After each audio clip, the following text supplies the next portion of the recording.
Now, the first thing I want to get to work on is the pesto. So as opposed to doing a classic tomato sauce on the bottom, I wanted to do a pesto because this is a great opportunity to really celebrate that bright green flavor of the season. So the first thing I'm going to add into my food processor is some basil. We're going to do a classic basil pesto, but if you wanted to, if you could find ramps right now, which are little wild garlic, you could use those in here.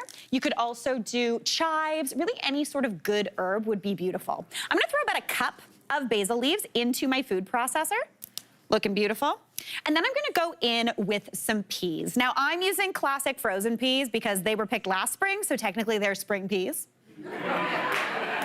I'm feeling good about it. So I'm gonna go in with about a cup of those. This is gonna give a really nice texture to the pesto. It's also gonna help keep it nice and bright and green. Because basil, when you tend to like mix it up, it gets a little bit bruised. This will stay beautiful and bright and green. So it's a cup of peas. Then I'm gonna go in with my very favorite ingredient, which is cheese. Because every good sauce needs a bit of cheese. So I am using Pecorino Romano here. If you wanted to, you could do Parmigiano Reggiano. Pecorino is actually kind of a goat's cheese, so it has a little bit more of a like tang to it. It's not gonna be like a creamy goat's cheese like a Chev, so it's not as funky, but it's really salty, really delicious. If you just had Parmigiano Reggiano, feel free to use that. As you could tell, I think in the recipe I call for half a cup, but I'm going more than that because that's just the mood today. All right. Looking good in there. Now I'm gonna go in with some garlic. This is massive garlic right now. I'm not mad about it. The recipe, again, calls for 2 cloves. I'm gonna do 1 because that's really, really big. And I am a friend to the machines, to the robots. So I always grate my garlic going into the food processor. I know a lot of people will be like, but that thing chops stuff for you. So Mary, what are you doing? But I wanna give it a bit of a head start. Garlic is obviously a little bit harder than that basil and stuff like that. So I wanna give it a head start so I don't have to process this as much. Because this little baby, when you run it, makes a little bit of heat. And when you heat that basil up, it can kind of bruise it a bit more. So the least amount of processing possible is good to go. All right, I'm gonna go in with a little bit of lemon zest because if you are buying a lemon and throwing away the zest, you are throwing away money. And I love lemon zest. Lemon zest tastes like what you think a lemon should taste like without that acidity, but I do still want a little bit of that acidity. So I'm going to go in with about half of that lemon. If you want to avoid the seeds, I do a thing called cheeking, where you just cut off kind of the cheek of the lemon, almost like you're cutting an apple around the core. Usually all those seeds stay in the center, then you don't have to worry about those pips, which is always a good thing. Pop that in. Gonna season that up with some salt, little bit of pepper as well. And then this is where I go a little off-brand. Yes, we have peas in here. Yes, I'm using that pecorino as opposed to Parmigiano, but I'm going in with some pistachios. I'm not using pine nuts. Personally, I don't like pine nuts that much. And when I buy them, first off, they're a gajillion dollars. Second, I use like a tablespoon in pesto once, forget about them, and then I have gross pine nuts in my pantry that go bad very, very quickly. So if you use pistachios, first off, I love eating these. They're super, super tasty, but any sort of nut works in place of a pine nut. Maybe you're allergic to a pine nut and you can eat a pistachio, go for that. The only one I don't love is almonds. I find them a little bit too lean.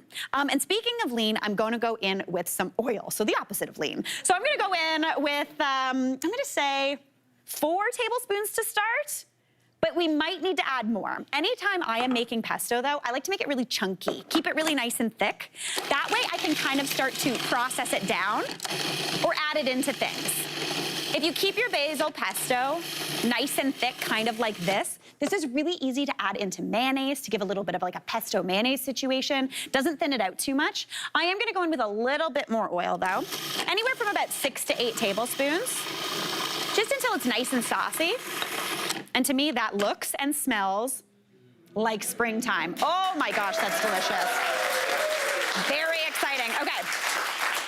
I like leaving mine a little bit chunkier, but that looks so bright and fresh and green. If I didn't put those peas in there and those green pistachios, it would tend to look a little bit darker in color, and I love this color, bright and fresh. Now, we are gonna talk pizza dough. I've got store-bought pizza dough here. We made our own pesto. I'm not gonna ask you to make pizza dough. You can if you want to, but if you buy those big bags that you sometimes get in the deli section, they're a little bit big, so I'd use about half of one of these for there.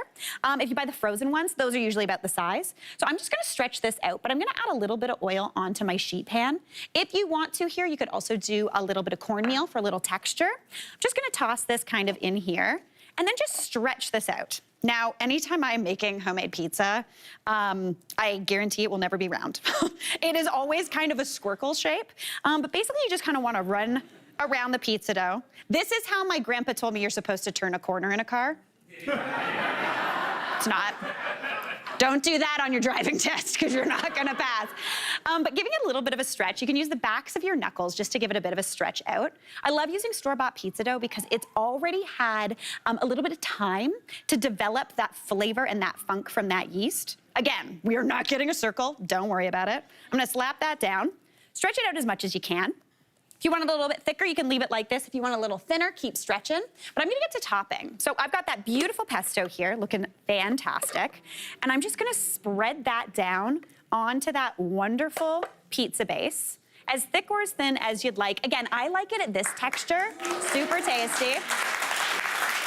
Now, to keep things bright and fresh and delicious, as opposed to weighing this pizza down with my pineapple and my green olives and things like that, I'm gonna keep things bright and fresh. So I'm gonna go on with fresh mozzarella. You could also use classic, like pizza, low moisture mozzarella, but you want about 200 grams, and I'm just gonna kind of tear that over top just to give you nice chunks. These kind of melts into little pools. Yeah, I like a clap for cheese. That's gonna be beautiful. And then you can kind of top it with whatever springy things. Again, if you used ramps in here, throw those on top. I'm just gonna go for some prosciutto though. I actually like to bake my prosciutto. I like the texture you get, it's a little crunchy. So I've got a few slices here. You can lay them down kind of flat, but I kind of like rumpling them a little. You get a little bit more texture. Also, anytime you're doing your next charcuterie board, do this with your prosciutto. Everyone will think you're fancy. Looks very exciting. All right, pop that on. Then I'm just gonna pop this into an oven. Now, whenever you're making a pizza, you want a hot oven. So I'm going into a 475-degree oven, bottom rack. You want really, really hot right on the bottom to get a good crispiness. I'm gonna pop that on in, and that should only take about 12 to 15 minutes, depending on how thick you made that crust. You're looking for a little bit of golden brown. Oh, you're looking for a little bit of crispy and cheesy and melty. And you are very much, look at this sizzle. Like, can you even, woo. This is the thing, when you use that fresh mozzarella, it gets just so oozy. Do not skip on this little cheese chunk.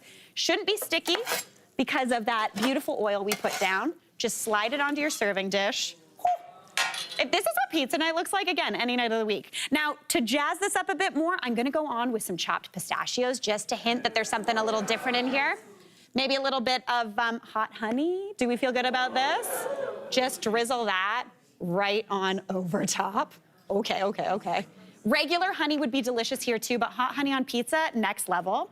Then you can also get a little bit of that fresh basil and just tear that right over top. This to me is a dream. It is a true celebration of the season we are moving into. It's gonna be absolutely delicious. Hey, Mary here. What did you think? Drop your comments below and don't forget to like and subscribe for more of the good stuff.